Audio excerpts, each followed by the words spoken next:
There was once a period of time where I didn't play sports. I grew up in a Christian household where I played violin all the way until I graduated high school. But then my senior year, I decided to play sports. And the reason why I didn't use the violin as an example is because there weren't very many negative things that came with that. I found a lot of positives and I loved what I did. So today I will be talking about the positives and negatives of being a lacrosse athlete and those things that come with them. And the first thing that I had come to mind is that lacrosse requires such a huge commitment, and you have to be enabled as a player to be accountable on a daily basis. And even when no one's watching, because this is what our coach expects of us as players, and it makes it easier for him to do his job, and along makes it easier for us as players to do our role as student athletes. Another positive aspect is that athletes should recognize that they should make good decision-making skills and make good choices at all times, because our coach, he carries himself in a professional manner and he expects those same things out of us. And we just have to have good moral values and be accountable for our actions.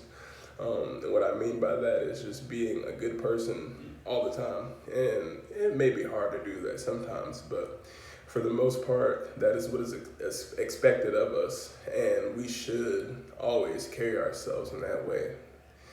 Another positive aspect is that being an athlete, you have to be self-sufficient and discipline yourself, because your parents aren't here to do that for you. And the reason why I brought that up for being self-sufficient and disciplining yourself is because you don't have your parents here, and no one's going to wake you up in the morning to go to your 6 a.m. lifts. No one's going to be here to tell you that you have to be there 15 minutes early on time to practice. And the reason why you do these things is so our coach doesn't have to tell us to do those things. And now I'll begin with the negatives of this big responsibility of my life. And sometimes in my 4 years here, it's hard to follow through with your commitment and your responsibilities. Sometimes you don't want to get up for your 6 a.m. lifts. Sometimes you don't want to go to practice, so you just show up late. And you have to enable yourself to be the player that your coach expects you to be. And secondly, it is hard to motivate yourself, so sometimes you may look for others to do that for you. And the reason why that's not a good thing is because if you catch yourself in a slump, your teammates aren't always going to be there to help you. You have to be self-sufficient and know how to do these things on your own.